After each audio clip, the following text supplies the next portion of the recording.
Chapter 14 north pole. સવારના 7 વાગ્યા. Railway station પર ટ્રેન ઊભી રહી.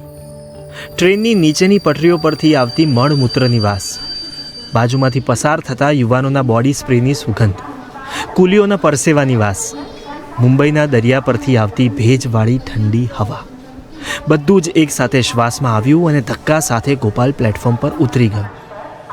1 મહિનાથી માત્ર કેળા અને બીજા ફળો ખાઈને થોડો ચમકતો પરંતુ ચિંતામાં ડૂબેલો, જવાબ શોધતો અને એકલતામાં ડરી ગયેલો મોટી આંખોવાળો ચહેરો, 1 ઇંચ લાંબી દાઢી, છાતી પર ઉગેલા ઝીણા નાનકડા વાળ, થોડું ઊંડું પેટ, નીચે કોઈ સાધુ બાવા જેવી પહેરેલી સફેદ ખાદીની ચાદર, ખુલ્લા પગ. આટલા દિવસો ગુફામાં વિતાવ્યા પછી આજે ચારે તરફ હજારો માણસોના ભાગમભાગ કરતા ટોળાઓને તે જોઈ રહ્યો. ડબ્બામાં ઘૂસવા અને ઉતરવા ધક્કા મૂકી કરતા ટાઈ સૂટ પહેરેલા માણસો, થનગનતા યુવાનો, ભિખારીઓ, ફેરિયાઓ, ઘરડી સ્ત્રીઓ, બાળકો, પોલીસવાળાઓ અને આ બધા વચ્ચે અડધો ખુલ્લો ગોપાલ. બસ થોડા જ દિવસો પહેલાં આ બધી જ જિંદગીઓ તે અમદાવાદમાં જોતો હતો. કંઈ નવું નહોતું. ગોપાલ ખુદ નવો બની ગયેલો હતો. અજાણ્યા ડરના લીધે ઊભી થઈ ગયેલા હાથના રૂવાડાઓ જાણે સંકેત આપી રહ્યા હતા કે થોડા દિવસોમાં જ એ માણસ તરીકે કેટલા અનુભવોમાંથી પસાર થઈ ગયેલો હતો. એક સ્ટેશન માસ્ટર બહાર જવાના રસ્તા પર ટિકિટ ચેક કરી રહ્યો હતો. તેને જોઈને ગોપાલ બીજી દિશામાં ચાલતો થયો અને બીજા અલગ રસ્તેથી સ્ટેશન બહાર નીકળ્યો. તેની આજુબાજુ પસાર થનારા બધા જ માણસો તેની સામે જોઈ લેતા હતા.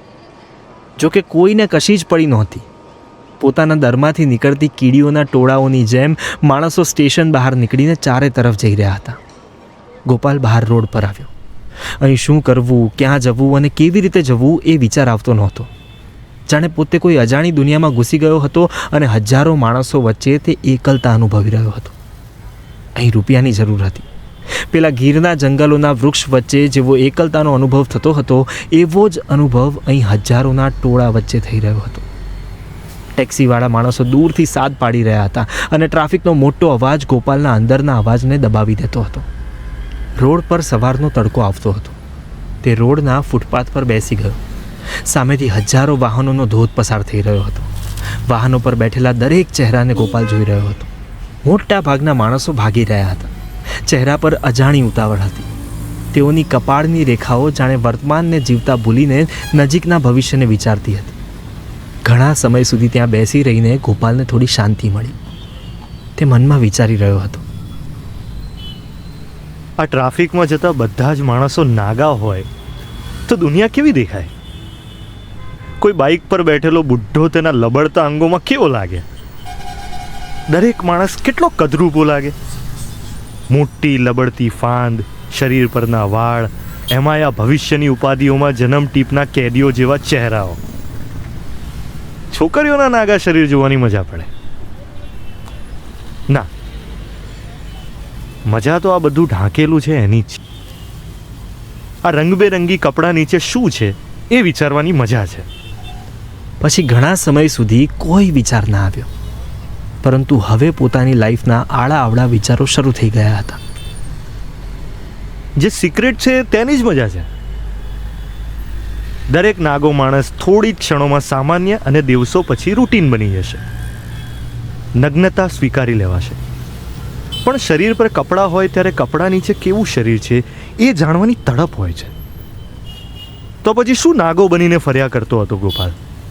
તારી નાગાઈ સામાન્ય બની ગઈ. કદાચ આ રોડ પર ભાગતો દરેક માણસ સાચો છે અને તું ખોટો છે. કદાચ જિંદગી ઢાંકેલી છે, ભવિષ્ય સિક્રેટ છે. એ જ તો એની મજા છે. તો પછી સિક્રેટની જેમ ઢાંકેલી જિંદગીની ઉપાધિ ન હોવી જોઈએ, ખુશી હોવી જોઈએ. ભવિષ્યની ચિંતા નહીં, પરંતુ ઉત્સાહ હોવો જોઈએ. એ વિચાર સાથે જ ગોપાલની છાતીમાં ફાળ પડી. વિજયનો ચહેરો યાદ આવ્યો. વિજય આ વાક્ય કહેતો હતો કે માણસને ભવિષ્યની ચિંતા નહીં, ઉત્સાહ હોવો જોઈએ. વિજયનો હસતો ચહેરો યાદ આવ્યો અને એ પછી 2 એવા ચહેરા યાદ આવ્યા જેણે ગોપાલની આંખોમાં આંસુ છલકાવી દીધા. મા બાપ. એ છેલ્લા દિવસે રડતા ચહેરે ગોપાલને વિદાય કરતી બા, ભારે હૃદયે પહાડની જેમ ચૂપચાપ ઊભા રહીને અલવિદા કહેતા બાપુજી. શું કરતા હશે? બાની તબિયત તો સારી હશે ને? બાપુજી હજુ એ મારી પાછળ રડતા નહીં હોય ને? એ જીવતા હશે ને? શરીરમાં જાણે પાછળથી કોઈએ પાતળી સોય ઘુસાડી દીધી હોય અને એ સોય સીધી હૃદયમાં પેસી ગઈ હોય એવી પીડા અંદરથી ઉઠી ગઈ. હજારો અવાજો, ભૂતકાળના દ્રશ્યો, વર્તમાનની એકલતા, બધું જ સાથે એક સાથે અનુભવ થયો. ભવિષ્યની ચિંતા પણ. એ જ ક્ષણે એ ઊભો થઈને ચાલવા લાગ્યો. આંખમાં રહેલા આંસુઓને લીધે સામેના માણસો ઝાંખા દેખાઈ રહ્યા હતા. ભાન ભૂલાઈ રહ્યું હતું. સામેથી ચાલીને આવતા માણસો સાથે તે અથડાઈ રહ્યો હતો. રડવું આવી રહ્યું હતું, છતાં એ ઝડપથી ભાગતો રહ્યો. પોતે ક્યાં જઈ રહ્યો છે, શું કરી રહ્યો છે, શા માટે અહીંયા આવ્યો છે, કશું જ ખબર નહોતી. બસ એ નીચું જોઈને રડતા રડતા ભાગી રહ્યો હતો. દિમાગમાં જન્મતા અવાજો તેના કાનમાં પડઘા પાડી રહ્યા હતા. બા, એક દિવસ હું પાછો આવીશ મારું ગમતું કામ શોધીને. અહીં તારી નાગાઈનો કોઈ અર્થ નથી. તું જગતથી ભાગીને આવ્યો છે. જો દુનિયાએ તને નાગો બનાવ્યો હોય તો જા, દુનિયા વચ્ચે જઈને નાગો બન. જા, દુનિયા વચ્ચે જઈને નાગો બન. દુનિયા વચ્ચે જઈને જા. નાગો બન. દુનિયા વચ્ચે જઈને નાગો બનીને જીવ. દુનિયા વચ્ચે જઈને નાગો બનીને જીવ. નાગો બન. તે હવે દોડી રહ્યો હતો. તેની સાથે અથડાતા માણસો ગાળો આપી રહ્યા હતા. આંસુઓ ભાગી રહ્યા હતા. માણસ ભાંગી રહ્યો હતો. તે પોતાની જ જીવેલી જિંદગીને યાદ કરીને ભાંગી રહ્યો હતો, ભાગી રહ્યો હતો. કલાક સુધી તે બસ ભાગતો રહ્યો. છેલ્લે આવેલો પેલો વિચાર હવે દિમાગને જકડીને બેસી ગયો હતો. જા, દુનિયા વચ્ચે જઈને નાગો બન. તે એક મોટા 4 રસ્તા પર જઈ રહ્યો હતો. ટ્રાફિક સિગ્નલ બંધ હતા. ચારે તરફ સેંકડો વાહનો હતા. માણસો સિગ્નલ ખુલવાની રાહ જોતા હતા. એ સમયે બરાબર 4 રસ્તાની વચ્ચે જઈને એ નાગો થઈ ગયો. દુનિયા વચ્ચે જઈને નાગો બન. બનીને જીવ. એ વિચાર બંધ કરવા કે ખરેખર નગ્ન થવા, ખબર નહીં કેમ તેણે પોતાના શરીર પર વીંટેલું પેલું કાપડ ઝાટકા સાથે ખેંચીને પોતાના શરીરને ખુલ્લું કરી નાખ્યું. કપડું ફેંકી દીધું. આ દ્રશ્ય જોઈને ચારે તરફ ઊભેલા સેંકડો માણસોના મોઢા ખુલ્લા રહી ગયા. સ્ત્રીઓએ ચહેરો ફેરવી લીધો, પુરુષોએ રાડો નાખી, યુવાનો હસી પડ્યા. પોલીસે સીટીઓ મારી અને ગોપાલ પોતાની પાણી ભરેલી આંખોમાંથી ચારે તરફ ઊભેલા માણસોના ઝાંખા ચહેરાઓને જોતો રહ્યો. રસ્તાની એકદમ વચ્ચે ગયો. પોતાના નગ્ન શરીર તરફ જોયું. હવે કોઈ વિચાર આવતો નહોતો. તે સંપૂર્ણપણે નગ્ન હતો, વિચારોથી પણ નગ્ન. એણે પોતાના હાથ ફેલાવ્યા, જાણે આખું આકાશ પોતાની બાહોમાં ભરી લેવું હોય એમ ઊભો રહ્યો. છાતીમાં અજીબ શાંતિ અને જનૂન ઉભરાઈ આવ્યા. વાહનોના હોર્ન વાગવા લાગ્યા અને ગોપાલ હસવા લાગ્યો. હા, ગોપાલના ચહેરા પર મુસ્કાન આવી. ખબર નહીં કેમ, પરંતુ અંદરથી તેને મજા આવી.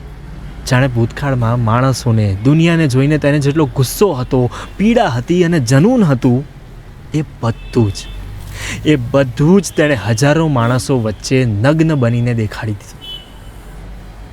મનમાં ગુસ્સા ભર્યા અવાજો પેદા થઈ રહ્યા હતા. લે હરામખોર, લે હું નાગો બની ગયો.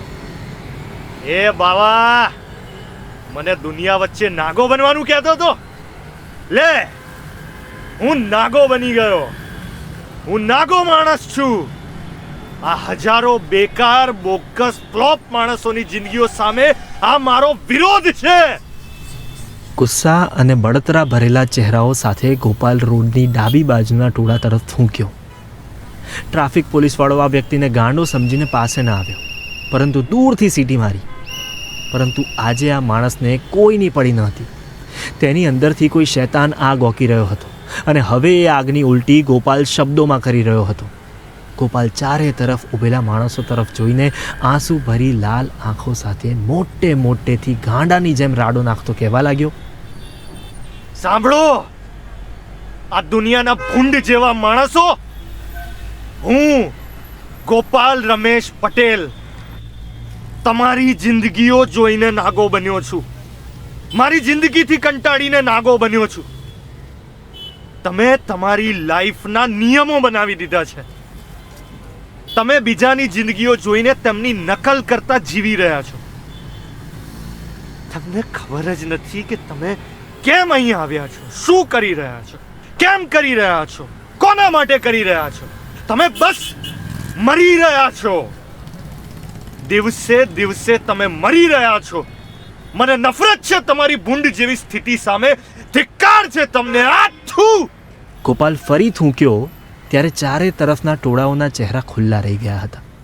એ એટલું જોરથી બોલી રહ્યો હતો કે એના અવાજને લીધે બધા સ્તબ્ધ થઈને સાંભળી રહ્યા હતા. તમે બધા જ આ દુનિયાને ગટર બનાવી દીધી છે. તમે એવા હરામખોર માણસો છો કે જેમને પોતાના કામ ગમતા નથી, રૂપિયા પાછળ ભાગી રહ્યા છે. તમારો તો પ્રેમ પણ તમે ઉત્પન્ન કર્યો છે. તમે રૂપિયા કમાઈને અજાણ્યા પડછાયા પાછળ ભાગી રહ્યા છો. અરે થૂ છે તમારી જિંદગી ઉપર. તમારી અંદર નાગાઈ નથી. જુઓ મને, તમારી અંદર આગ નથી. તમે પૂતળા છો, પૂતળા, જેમની અંદર કોઈ ન દેખાતા ઈશ્વરે જીવ પૂરીને રહેમ કરી નાખી છે. તમે આમ જ મરી જશો એક દિવસ. તમને એ પણ ખબર નથી કે તમે મરશો એ સમયે ખરેખર ખુશ હશો કે નહીં. અરે ધિક્કાર છે તમને. તમે બધા ભૂંડની જેમ નીચું જોઈને ખુશીઓ અને સુખ શોધતા રખડી રહ્યા છો. તમે ફ્લોપ છો. તમારી જિંદગીઓ ફ્લોપ છે. આટલું બોલતા બોલતા ગુસ્સાને લીધે તેનું શરીર ધીમું ધીમું ધ્રુજી રહ્યું હતું. તે હજુ રાડું નાખીને આગ ઓકવા માંગતો હતો, પરંતુ હવે હોઠ બોલતા બોલતા ધ્રુજી જતા હતા. એ રડતી આંખે ચારે તરફ જોઈ રહ્યો હતો, પરંતુ અંદરની જ્વાળાઓ હજુ ભભૂકી રહી હતી. ગળું અવાજ કરીને બેસી ગયું, પરંતુ ભાષણ મનોમન ચાલુ રહ્યું. હું ગોપાલ પટેલ જંગલથી ભાગીને આવીને જે દુનિયા સામે વિરોધ છે એ દુનિયા સામે નાગો બનીને કહું છું કે તમે તમારી નાગાઈથી જીવતા શીખી જાઓ. મરી જશો આવતીકાલે. આજે છેલ્લો દિવસ છે. એ ભૂંડના ટોળાઓ, તમને કહું છું. મારી વાત સમજાય છે? હું ગાંડો નથી. હું ગોપાલ પટેલ છું. ગોપાલ. તમે સ્કૂલ જાઓ છો, પછી કોલેજ જાઓ છો, તમને ખબર નથી શા માટે જાઓ છો, પછી તમે જોબ કરો છો. તમે કંટાળી રહ્યા છો લાઈફથી. હવે શું? થૂ. તમે હવે લગ્ન કરી લો છો, પછી તમને કંઈ ખબર નથી એટલે તમે છોકરા કરો છો. પછી હવે એક જ રસ્તો છે.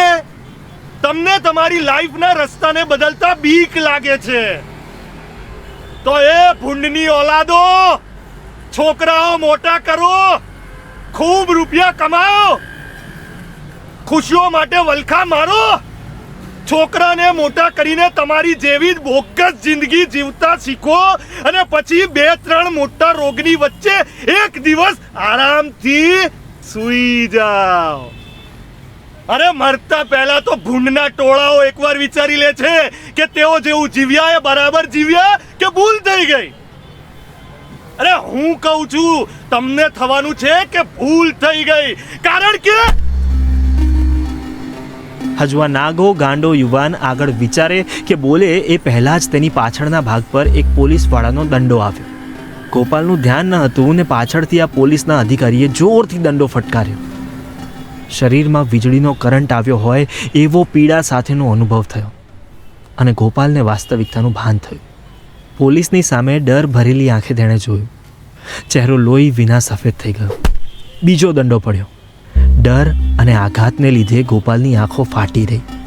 તે હજુ પરિસ્થિતિને સમજે કે ભાગે એ પહેલા ત્રીજો ફટકાર તેને પીઠ પર આવ્યો. શરીર અંદર કાતિલ પીડા ઉઠી. પોલીસવાળો મોટેથી મરાઠીમાં બોલતો રાડો નાખી રહ્યો હતો. ચલ જા સાલા હરામી, રસ્તા ખાલી કર. ગોપાલ તેનાથી દૂર ભાગવા લાગ્યો. તે અજાણતા જ હાથ જોડીને પેલા પોલીસવાળા તરફ ડરનો માર્યો બોલી રહ્યો હતો. મેં કઈ કોણ છો તમે? મારશો નહીં, કઈ નથી કર્યું મેં. કોણ છો તમે સાહેબ? સાહેબ મારી વાત સાંભળો. રોડની વચ્ચે સ્થિર ઊભા રહી ગયેલા ભેંસોના ટોળાને જે રીતે કોઈ લાકડી મારીને રોડ પર જગ્યા કરી રહ્યું હોય એ જ રીતે ગોપાલને ફટકારીને પોલીસ તેને રોડની બીજી તરફ લઈ ગઈ. સિગ્નલ ખુલી ગયા હતા. બધા લોકો પોલીસનો માર ખાતા ગોપાલના શરીર સામે જોઈને નીકળી ગયા. બીજા 2 હવાલદારો પણ આવી ગયા હતા. પોલીસનો અધિકારી તેને મરાઠીમાં આડાઅવળા સવાલો પૂછી રહ્યો હતો અને ગોપાલ કશું બોલે એ પહેલાં જ દંડાથી ફટકારી રહ્યો હતો. कुठून आलाय सांग जेलमध्ये जाणार का? પીડા સહન ન થતાં ગોપાલ હવે હાથ છોડીને રડતો રડતો બબડી રહ્યો હતો. काय सांगत होतो? बोल बोल बोल. माफ कर साहेब. બેરહેમ થઈને પોલીસના 3 માણસો હવે ફટકારી રહ્યા હતા અને ગોપાલના શરીર પર દંડાના ચાઠા પડી ગયા હતા. કદાચ પોલીસ તેમની ગાડી આવે તેની રાહ જોઈ રહી હતી કે જેથી આ ગાંડાને પકડીને પોલીસ સ્ટેશન લઈ જઈ શકે. રોડની સાઈડ પર આ ઘટનાની આસપાસ નવરા માણસોનું ટોળું ભેગું થઈ ગયું હતું. સર્કસની અંદર રિંગ માસ્ટર જેમ હન્ટર ફેરવીને ખેલ કરી રહ્યો હોય એવો ખેલ જામ્યો હતો. ગોપાલથી ભય અને પીડાને લીધે હવે વિચારી શકાતું પણ નહોતું. તે બસ પોલીસની સામે પડી ગયો હતો. પોતાના ગોઠણ પર બેસીને હાથ જોડીને રડી રહ્યો હતો અને પીડા સહન કરી રહ્યો હતો. મોઢામાંથી લાળ ટપકી રહી હતી. થૂંક નીકળી ગયું હતું. હજુ પણ જે હવાલદારને મન થાય એ જોરથી દંડો મારી લેતો.